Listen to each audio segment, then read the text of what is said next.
I have no idea what we're doing out here right now. It's around 102, 103 degrees out here at Bartlett Lake. But I really wanted to show you guys the lake and show you how much the water levels have dropped out here and talk a little bit about, what we can expect with the water. So let's go. Here's the first look at Bartlett Lake. It's pretty busy out here today, so I'm gonna kind of keep my camera presence on the beach minimal because I don't want to make people feel uncomfortable when it's swimsuit season out here. So we're gonna kind of stick to the areas where there aren't a whole lot of people. And this area right here is actually perfect. We're gonna walk down there in just a minute. And there's even a canopy down there, which is awesome. So by the time we get down there, we can cool off and have some water.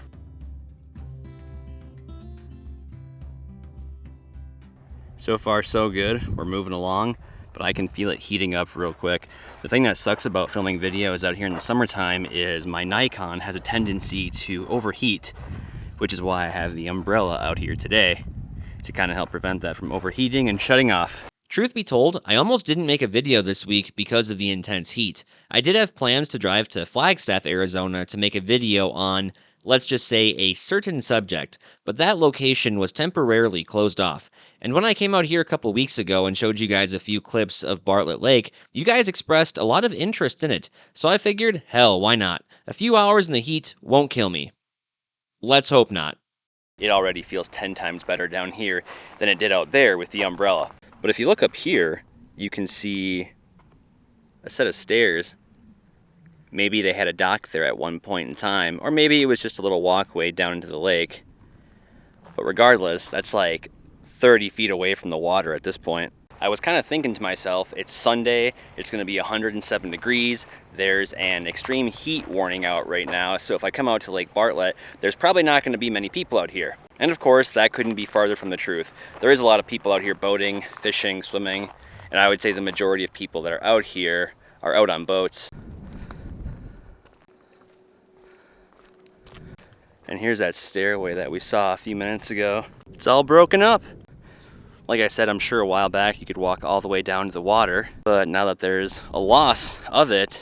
A few moments later. I got a feeling we're going to be sticking to mostly drone views throughout the rest of this video, unless I find something pretty interesting that's not too far in the distance that I can walk to and check out. But it's really not healthy to be out in this intense heat for a half hour, 45 minutes, coming back into my car, cooling off for 15, going back out there and coming back in and repeating the cycle all throughout the day. God knows what that could do to my body and my mental state. So we're going to play it by ear and see how things go. And that's exactly what I did next. I pulled up Google Maps and I found a beach area a little bit further down the lake. There were plenty of canopies over there that I could set up shop in with a wide view of the lake. Sure, it would be outside and not in my AC chilled car, but out in these parts, you'd be surprised by how much one can cool off simply by sitting in the shade. And when you eliminate the other factors such as carrying a backpack, gimbal, and an umbrella, it makes the job a lot easier.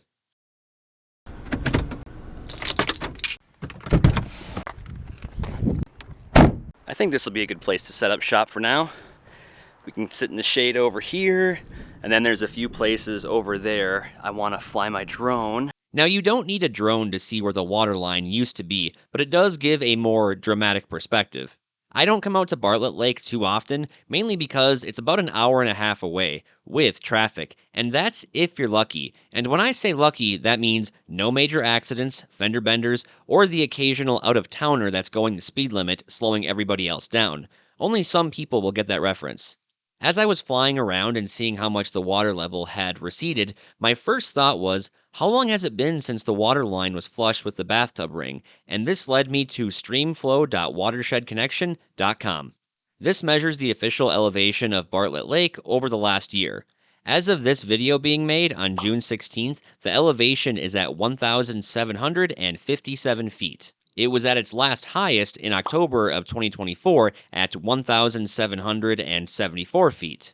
And exactly 1 year ago, the elevation was at 1,776 feet. And I really hate to say this next part, but it really depends on which news station you're watching. Some news stations say we're expecting a heavy monsoon season, while others say the drought is only going to get worse. What kind of place is this? But as you can see, the decline in the water level at the lake doesn't stop Arizonans from getting out of the house and enjoying a nice day at the lake. When I was flying my drone around the shore, I even spotted a few docks that are now sitting on dry land.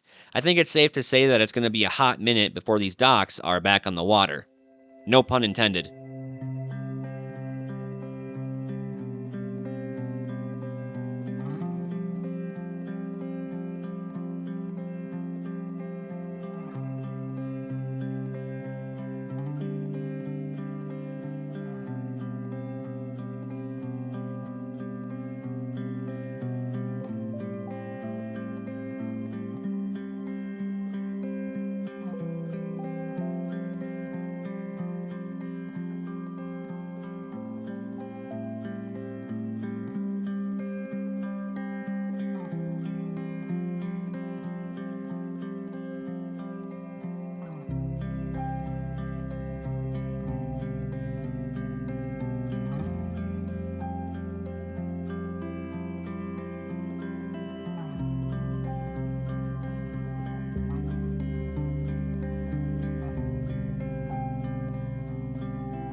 For anybody out there that's curious about buying the DJI Mini 4 Pro because you're worried about the batteries overheating, I got some news for you. I just checked my phone and it is officially 104 degrees out. And I just got done using up my 4th drone battery and I have not had any issues overheating. I know that's a very popular question that I get in a lot of my drone tutorial and review videos is, does your drone ever overheat? And truth be told, I've never flown it in hot weather like this to the degree that I am today. But so far, I haven't had any issues. Here's my setup for today. Got the drone in there right now with a fresh battery, got the remote, got my cell phone.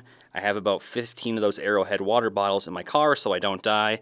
I have my TXE power station right here, which is charging 3 of my batteries. And then over here, I have 1, 2, 3, 4, 5 34-minute flight batteries right here. And then these ones right here are my 45-minute flight batteries. And I always save these ones for the very, very last because they take the longest to charge. After checking out things at the beach and marina, I decided to make my way out to Bartlett Dam. Quick weather update. I just checked my phone and it is now 107 degrees. That is fucking ridiculous. But hey, if the Ho-Ho-Com were able to survive out here all these years, I'm pretty sure I can last a couple more hours. We are on the dam road. It is paved for like a whole 15 seconds, and then it's a little bit of a rough dirt road the rest of the way out there. And if you're wondering if your car will be able to make it out to the dam, well, my Hyundai Accent has made it out there many times. And it's really not that long of a drive. It's just a little bumpy. And as long as you go slow, you'll be fine.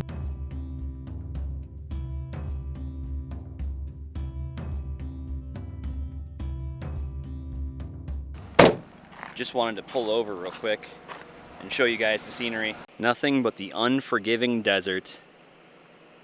You got saguaros, cholla cactuses, prickly pear, cactuses of all sorts.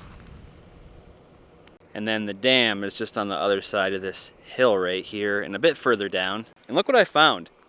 It's like the most random thing you could ever find out here. A golf ball. Nike. I'll save that for good luck. Tell you one thing, those cholla cactuses, you do not want to come into contact with them. But as delicate and dangerous as they are absolutely beautiful. And you can see a lot of the saguaro cacti blooming. I tried to get some photo and video of them earlier today, but unfortunately it's just too windy and my drone keeps bouncing around. And ladies and gentlemen, Bartlett Dam should be right around this curve here. It sticks out like a sore thumb. There's the spillway in the center there. And the dam, look how huge that is. Unfortunately, you can't drive up to it. There is like a little, I think that's for SRP right there, like a little station where they stay at and monitor the dam. So only they can drive up there. But we can fly my drone in.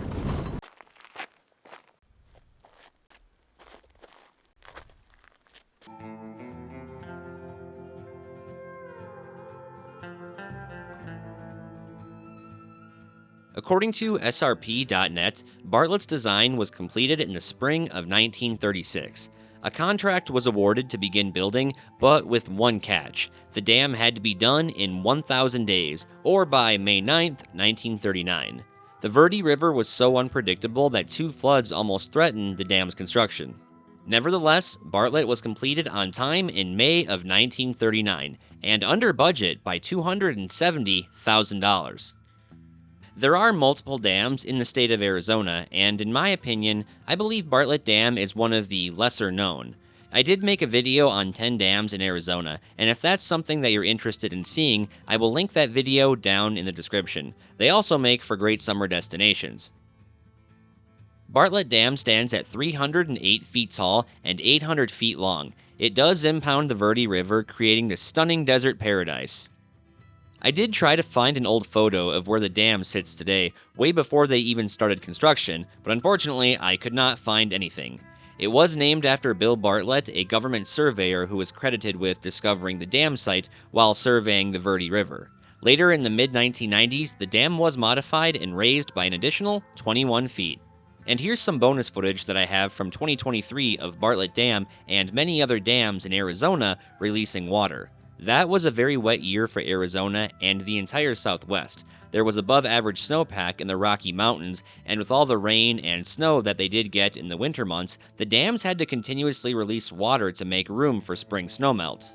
You don't see dams like this releasing water too often in Arizona, so it was a real treat to see.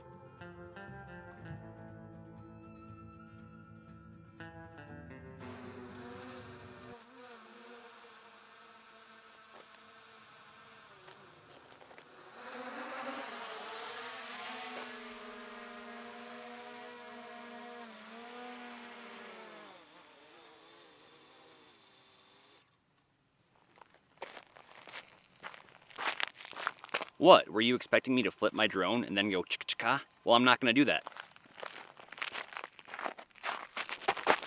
Just kidding. Chicka-chicka.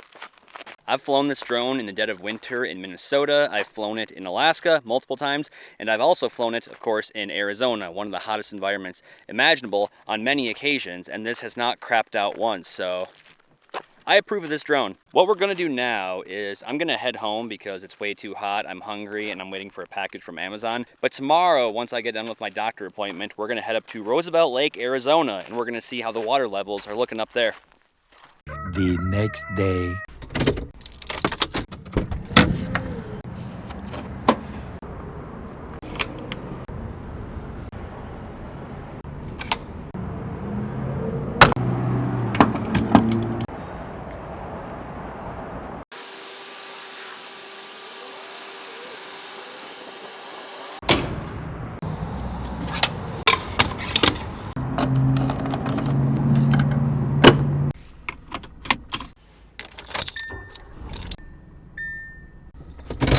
Roosevelt Lake is not only one of my favorite places to visit, but it's also one of my favorite places to drive to. I'm not gonna lie, the drive coming out of Phoenix is pretty dull and can be quite dangerous. There's a lot of maniacs on the road that don't know how to use their blinkers, and they're also the same type of people that end up cutting people off as they're trying to make their exit. Sadly, this behavior is quite normal in Arizona.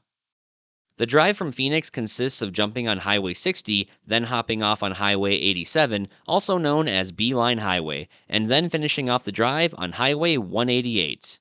The drive coming out of the city is pretty straightforward. You'll pass some gas stations, stoplights, and a casino, so if you do have an addictive personality and love to spend your 401k on cheap cigars, slot machines, and light beer, more power to you. Just made it into Roosevelt Lake, Arizona, and besides being a little windy and freakishly hot, it's actually a pretty decent day. But here's our first look at the lake. That sandbar right there, I don't think I've ever seen that out here at Roosevelt Lake. And if you look all the way across, you can see people fishing, swimming, drinking, partying over there. After you're done viewing this video, I hope you don't leave thinking that all the lakes in Arizona are drying up and it's time to move on, because that's not the case. While there are many bathtub rings showing and the last couple years have been extremely dry, Arizona has 10 large reservoirs to pull water from, ensuring that its residents have water for a very long time. And that includes the famous Lake Mead and Lake Powell. Is there a possibility that all the reservoirs in Arizona could run dry one day? Well, yeah, the chances of that are extremely low, but never zero.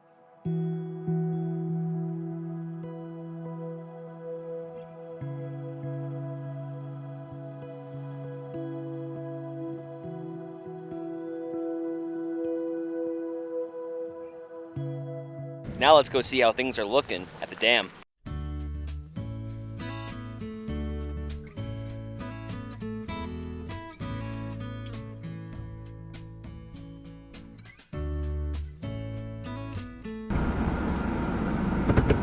Earlier this morning, when I had checked the forecast, it said that it was supposed to get up to 110 degrees. Looks like we're only getting to 107. Hopefully that won't impact the flight of my drone. I'm probably going to burn through about 2 batteries over here and then go over to the dam and check it out and see what the Salt River is looking like over there. Hopefully the heat doesn't give us any problems.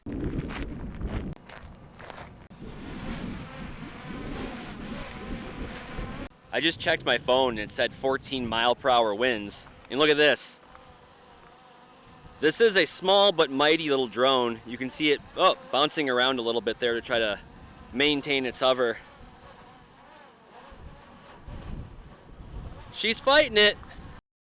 The marvelous bridge that you see in front of you here is Theodore Roosevelt Lake Bridge and is one of the most recognized structures in Arizona. Before the bridge was built, traffic would drive over Roosevelt Dam to get from one side of the lake to the other. Now, to help with flood control and increase the storage capacity of the reservoir, it was decided that they would raise the dam by 77 feet, increasing its height to 357 feet. But before they could start work on the dam, a bridge needed to be put in place, ensuring that residents and tourists could still access the east side of the lake. Construction on the bridge began in 1987 and was later completed in 1990. The bridge spans 1,080 feet across Roosevelt Lake and should definitely be on your list of things to see when visiting Arizona.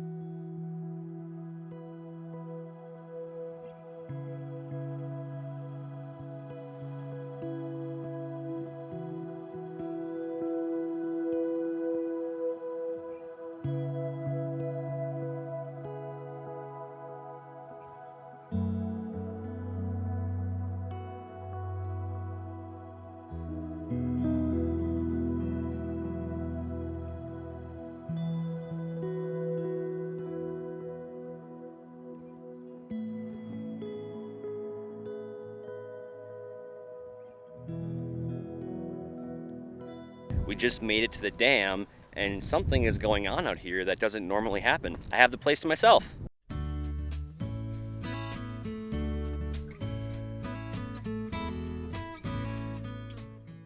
I'm sure most people watching are familiar with the background on Roosevelt Dam, but for any first-timers here, here's the history in a nutshell. The dam was originally built in the early 1900s as a way to create a reliable source of water for farmers in the area and the city of Phoenix for generations to come. It was completed in 1911 and at the time stood at 280 feet tall. And then, as I mentioned a few moments ago, the dam's height was raised in the early 90s by 77 feet, now standing at a towering 357 feet tall, a little less than half the size of Hoover Dam. As many times as I've been out here, it never gets old.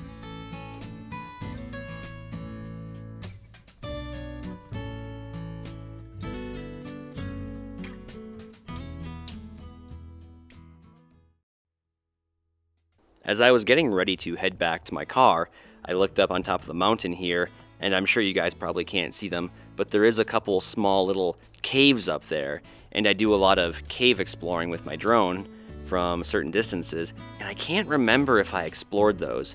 So once I get back to my car, I'm going to send the drone up there real quick and take a peek inside.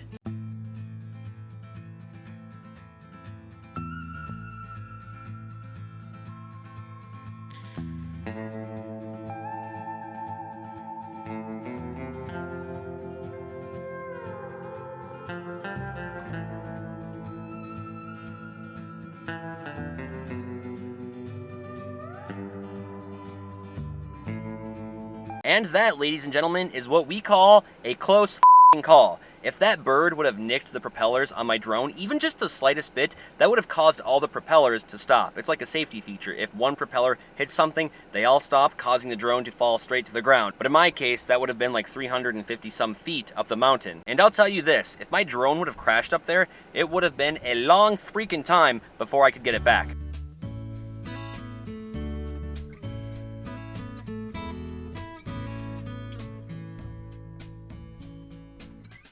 Hey, if you want to keep the fun going, why not click the playlist in the upper left-hand corner where you can see more of my desert exploration videos.